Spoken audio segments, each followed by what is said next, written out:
আত্মনির্ভরশীল হতে কার না ভালো লাগে।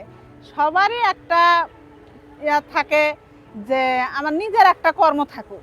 আত্মনির্ভরশীল হয়ে আমার এই কাজের ওপর আত্মনির্ভরশীল হয়ে আমার খুব ভালো লাগে যে আমার এই কাজটা নিয়ে আমার পরিবারটা এই কাজটার উপরই নির্ভরশীল। এটা দিয়ে আমার পরিবার সংসার চলে।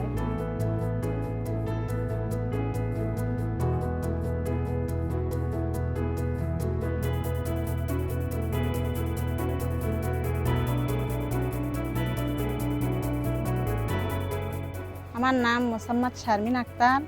আমি মালিপাড়া থেকে এই ঝুট সুতার ব্যবসাটা করি।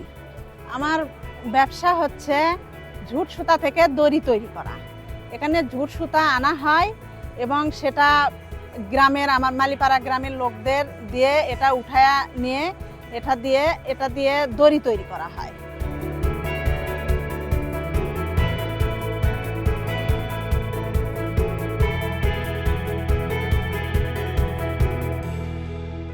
আজ থেকে 17 বছর আগে আমার ব্যবসাটা অল্প পুঁজি ছিল,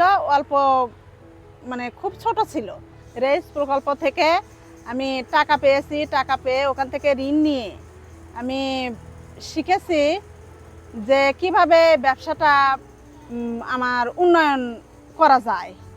আমি শিখেছি যোগাযোগ ব্যবস্থাটা ঠিক রাখতে হবে, তারপর আমার লিডারদের সঙ্গে ভালো ব্যবহার করতে হবে, কিভাবে হিসাব নিকাশের একটা ব্যবস্থা শিখেছি, কিভাবে হিসাব করে রাখতে হবে ব্যবসা সম্বন্ধে আমি এসব।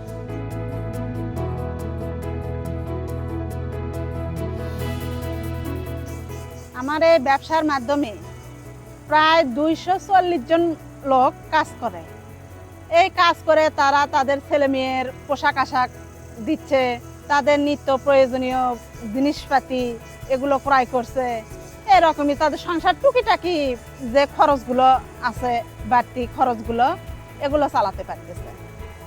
আমার এই ব্যবসা নিয়ে আমার গর্ব এটাই যে আমি আমার গ্রামে আমার মাধ্যমে এতগুলো মহিলা তারা কাজ পাচ্ছে, তারা তাদের সংসার খরচ চালাতে পারছে, এটাই আমার বড় গর্ব।